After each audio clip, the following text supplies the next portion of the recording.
Marruecos, ¿qué papel tiene esta novela?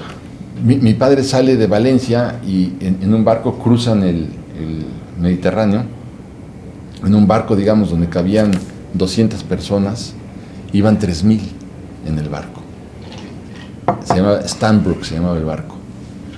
Y le pide el capitán, pide que el capitán que lo aborden de un lado las mujeres y del otro lado los hombres, porque obviamente no había baños para todos, entonces pues un poco para que hubiera cierto pudor, sí, pero les piden que no se muevan, porque si hubiera habido un pánico a bordo, el barco se inclina para un lado o para el otro y se hunde.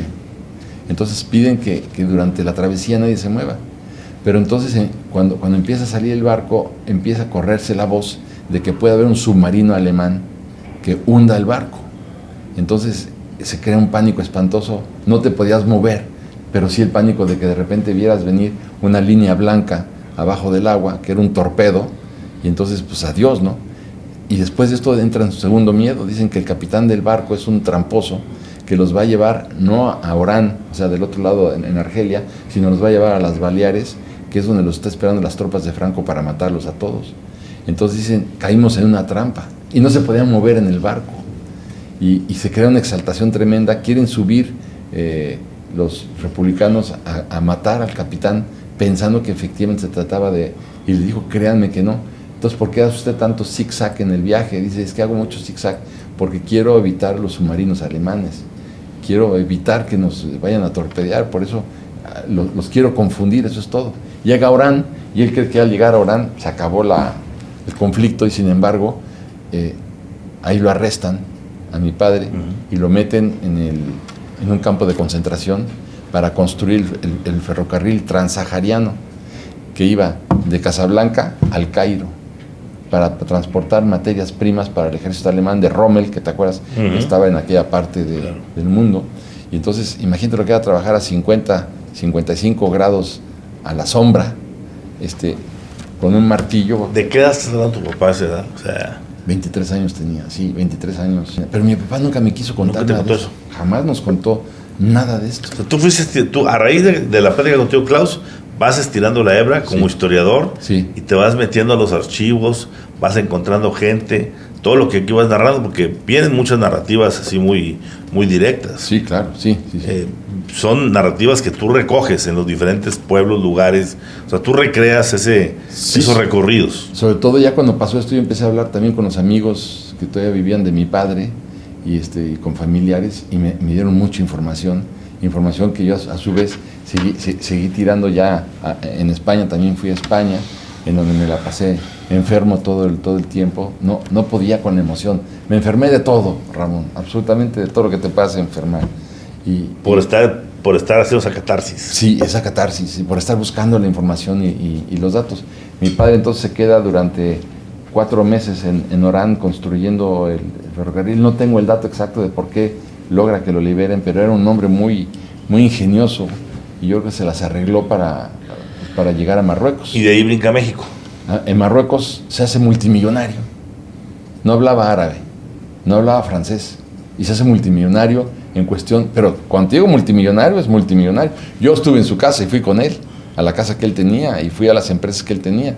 ¿Y qué lo hace multimillonario? ¿Qué negocio? Es muy interesante porque ellos vendían bolsas de mujer, se las ponían así en los brazos, iban de puerta en puerta a vender bolsas. Fue el tesoro de Louis Vuitton. Sí, no, por ahí no fue. Un día que cuando sacaban ya para comprarse un café, iban a un cafecito pequeñito, humildísimo, paupérrimo, que estaba en Safí, en Marruecos, y entonces estaba enfrente del puerto. Y siempre que iban a comer ahí, a tomarse el café con un bollo, veían un barco que se llama Sardinero. Y un día dijo mi papá, este barco lleva aquí parado pues ya 8 meses, y nunca hemos visto que zarpe, nunca hemos visto que... Y entonces dice mi papá, hay que rentarlo. Entonces le dijeron mis tíos, ¿cómo rentarlo si no tenemos para un café? ¿Cómo vamos a rentar el barco? Dice, vamos a rentarlo por rentas vencidas. El dueño, le podemos decir que si sigue así, pues se va a quedar el barco sin trabajar 1 año hasta que se deteriore. Si lo convencemos de que sea por rentas vencidas, entonces pues él va a ganar. Es una apuesta que él puede jugar muy bien.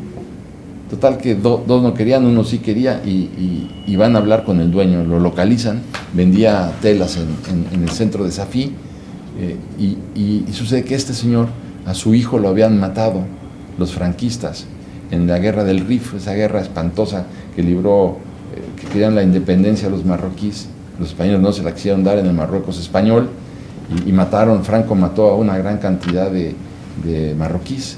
Pues a uno de ellos era el hijo de este señor, dueño del barco. Y ya no quería saber de nada. Entonces dijo, está bien, porque le dijo a mi padre, ¿sabe para qué queremos el dinero? Porque si ganamos dinero pescando sardinas, todo el dinero que ganemos lo vamos a dedicar a matar a Franco. Y como él le tenía un rencor espantoso a Franco porque había matado a su hijo, va. Y que le renta el barco. A rentas vencidas. Dice, cuando ustedes, yo les creo a ustedes, cuando ustedes tengan dinero me van a venir a pagar. Es una cantidad insignificante. Y no tenían tampoco marineros. A los marineros les dijeron, si pescamos, ustedes tendrán pues toda esta pesca para ustedes y les daremos algún dinero. Ustedes dicen, si se quedan aquí sin hacer nada, o será. Total que todo el mundo se la jugó. Y se van. Salen 1 kilómetro del puerto, bajan los brazos del sardinero y se estaban hundiendo. Porque de la cantidad de sardinas. Cuando trataron de subir los brazos, el barco se empezó a hundir abajo de la línea de flotación y tuvieron que soltar a las sardinas porque se hubieran hundido estaban a 1 kilómetro apenas. Nadie sabía nadar, déjame decirte. Mi padre difícilmente sabía nadar, pero bueno, audacia la tenían toda, ¿no? Y entonces soltaron las sardinas, volvieron a bajar los brazos, pero ya no digamos 1 hora, sino 15 minutos. Y con las que sacaron, se las llevaron ya y se pudrió la mayor parte de las sardinas porque no tenían una red de frío, no tenían, ni hielo tenían, o sea que imagínate qué improvisación. Vendieron las sardinas, sacaron dinero para comer y entonces dijeron, pues vamos por una enlatadora porque aquí el mercado no da para esto. ¿Y cómo conseguimos una enlatadora? Pues por rentas vencidas. Y logran entonces un contrato por rentas vencidas con una enlatadora que estaba abandonada. Un tipo la había perdido a las cartas, imagínate en el póker, y entonces los acreedores la tenían ahí tirada, la planta, y cuando dijeron rentas vencidas, pero ya, no pasa nada, ¿no? Y entonces empiezan a tener latas y latas y latas, y más latas, y ahora a quién le vendemos las latas, hasta que Hitler tuvo la idea genial para ellos de bombardear Varsovia, porque a partir de ese momento entra Inglaterra y Francia en la guerra, y lo primero que necesitaban eran productos no perecederos, con una gran cantidad de proteínas, y las sardinas eran no perecederos y con una gran cantidad de proteínas. Y ahí el boom. Y empiezan a vender sardinas a los ingleses y a los franceses, y ganaron una cantidad bárbara de dinero. Mi padre se compró un reloj Patek Philippe, imagínate más de aquella época, ¿Qué época? que a mí me lo regaló antes de morir.